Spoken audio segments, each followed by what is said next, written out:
នទាំងអស់គ្នាចឹងថ្ងៃនេះយើងមករៀនសរសេរសំណេរបែបអត្ថាធិប្បាយបញ្យលទាំងអស់គ្នា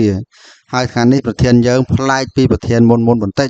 ដោយសារថ្ងៃនេះប្រធានយើងនិយាយសុទ្ធតែតួអង្គតែម្ដងបាទតោះចឹងយើងមករៀនទាំងអស់គ្នាគេដាក់ថាប្រធាន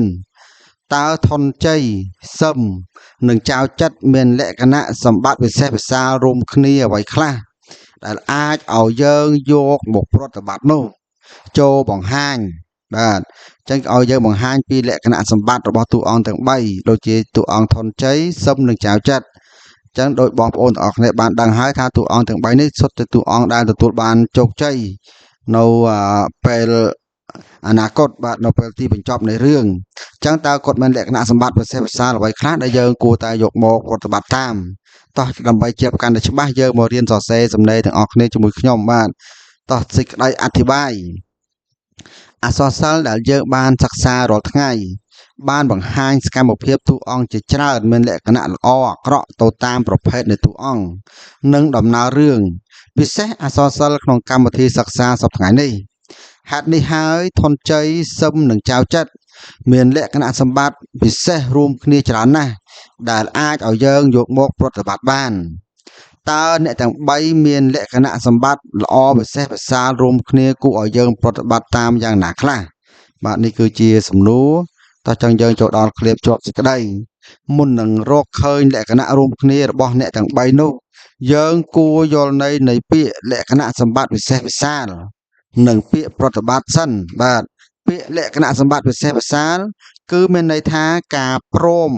ការគ្រប់គ្រងដោយលក្ខណៈល្អប្រសើររីឯពាក្យប្រតិបត្តិមានន័យថាការធ្វើតាមការគោរពប្រតិបត្តិតាមបាទដើម្បីសេចក្តីសុខចឹងនេះគឺជាន័យរបស់ប្រធានបាទតោះចឹងយើងអានទាំងអស់គ្នាអត្ថន័យប្រធាននេះចង់បញ្ជាក់ប្រាប់យើងថាតួអង្គទាំង3មានលក្ខណៈល្អដូចគ្នាសម្រាប់ឲ្យយើងអនុវត្តតាមបាទតោះចឹងយើងចូលដល់ការបកស្រាយទាំងអស់គ្នាបងប្អូនណាតោះចាប់ផ្ដើមចឹងតាមការសិក្សាស្នាដៃអក្សរសិល្ប៍ទាំងនេះបានបញ្ជាក់ពីសកម្មភាពតួអង្គទាំង3គឺអ្នកទាំង3មានលក្ខណៈសម្បត្តិដ៏ល្អពិសេសវិសាលរួមគ្នាជាច្រើនចំពោះណាស់តួអង្គធនជ័យសឹមចៅចិត្តដែលយើងបានស្គាល់រួចមកហើយតាមដំណើររឿងអ្នកទាំងនោះមានចំណេះដឹងរួមបាទ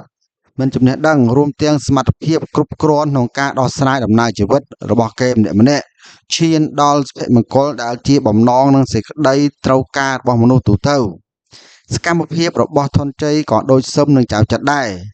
ពួកគេមានចំណេះដឹងមានប្រាជ្ញាតទល់នឹងឧបសគ្គដែលខ្លួនជួបប្រទះរាល់ចំណេះដឹងរបស់គេគឺថាចំណេះដឹងមួយដែលកិត្តក្រំតាមច្បាប់បាទបានកិត្តក្រំមួយដែលច្បាស់លាស់ចំពោះសមត្ថភាពគេទាំង3វិញបើពិនិត្យទៅតាមរឿងដែលយើងបានសិក្សាវិញនោះក៏មិនខុសគ្នាដែររាល់បញ្ហាដែលកើតមានចំពោះគេគឺគេអាចដោះស្រាយបានទោះបីមានការប៉ុនប៉ងនិងមិនល្អពីអ្នកដទៃក៏ដោយ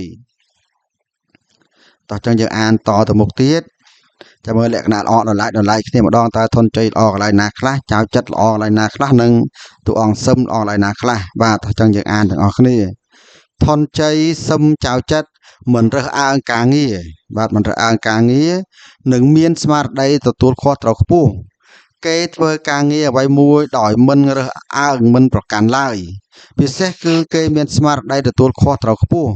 ស្គាល់តម្លៃពេលវេលាច្បាស់លាស់ក្នុងការធ្វើការងារបាទហើយការប្រព្រឹត្តរបស់គេសុទ្ធតែបានផលសម្រេចបានសម្រេចផលជាតួយ៉ាងសកម្មភាពរបស់ធនជ័យ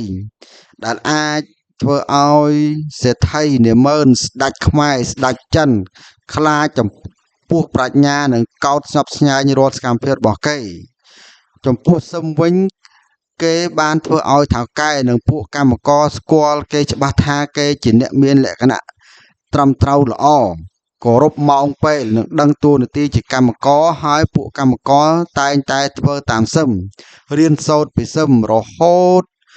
បានមើលឃើញពីការគៀបសង្កត់ជិះជាន់ក្នុងសង្គមពីសំណាក់ពួកថៅកែធំចំណែកចៅចិត្តវិញក៏មានលក្ខណៈសម្បត្តិល្អច្រើនណាស់ដែរដូចជាមានសមត្ថភាពការងារមានស្មារតីទទួលខុសត្រូវខ្ពស់និងមិនចេះរើសអើង ចៅចិត្តជាកម្មករមួយរូបដែលស្គាល់ច្បាស់ពីតួនាទីនិងឋានៈរបស់ខ្លួនការងារទាំងអស់សុទ្ធតែសម្រេចលុះដោយដំបូន្មានរបស់ឪពុកគេដែលមុននឹងស្លាប់ទៅបានផ្ដាំដល់គេបានចាត់ទុកជីវិតគឺជាការតស៊ូបាទអញ្ចឹងយើងមកមើលការសរុបសេចក្តីទាំងអស់គ្នាបាទជារួមធនជ័យសឹមចៅចិត្តបានបង្ហាញពីស្មារតីតស៊ូខ្ពស់ហ៊ានលះបង់ដើម្បីសេចក្តីសុខផ្ទាល់ខ្លួនគ្រួសារពិសេសសង្គមជាតិទាំងមូលរាល់ការងារមិនមែនជាការងាយស្រួលនោះទេសុទ្ធតែត្រូវការតស៊ូអំណត់ខន្តីទាំងអស់ទើបសម្រេចលទ្ធផលបាននោះមិនមែនចេះតែធ្វើហើយសម្រេចផលនោះទេតែសម្រាប់អ្នកទាំង3គេមានសមត្ថភាពគ្រប់គ្រាន់ដើម្បីធ្វើការងារទាំងនោះ ឆ្លងតាមការបកស្រាយបំភ្លឺខាងលើអ្នកទាំង3មានលក្ខណៈល្អសម្រាប់យកគំរូតាមព្រោះគេមានស្មារតីតស៊ូហើយហ៊ានលះបង់អ្វីៗទាំងអស់ដើម្បីគ្រួសារនិងប្រទេសជាតិហេតុនេះយើងទាំងអស់គ្នាគួរយកតម្រាប់តាមអ្នកទាំង3ដើម្បីអភិវឌ្ឍប្រទេសជាតិយើងឲ្យមានការរីកចម្រើនបាទអញ្ចឹងសម្លេងនេះក៏សូមបញ្ចប់ត្រឹមតែប៉ុណ្ណេះអញ្ចឹងសង្ឃឹមថាបងប្អូនទាំងអស់គ្នានឹងចេះសរសេរសម្លេងតែសេចក្តីបែបអត្ថាធិប្បាយបញ្យល់បានច្បាស់បន្ទាប់ពីរៀនជាមួយខ្ញុំបានច្រើនថ្ងៃមកបាទច្រើនវីដេអូមកអញ្ចឹងកុំភ្លេចជួយចុច like និង Subscribe Channel ខ្ញុំមួយផងបើមិនទាន់បានចុចទេបាទអរគុណច្រើនជួបគ្នានៅវីដេអូក្រោយៗទៀត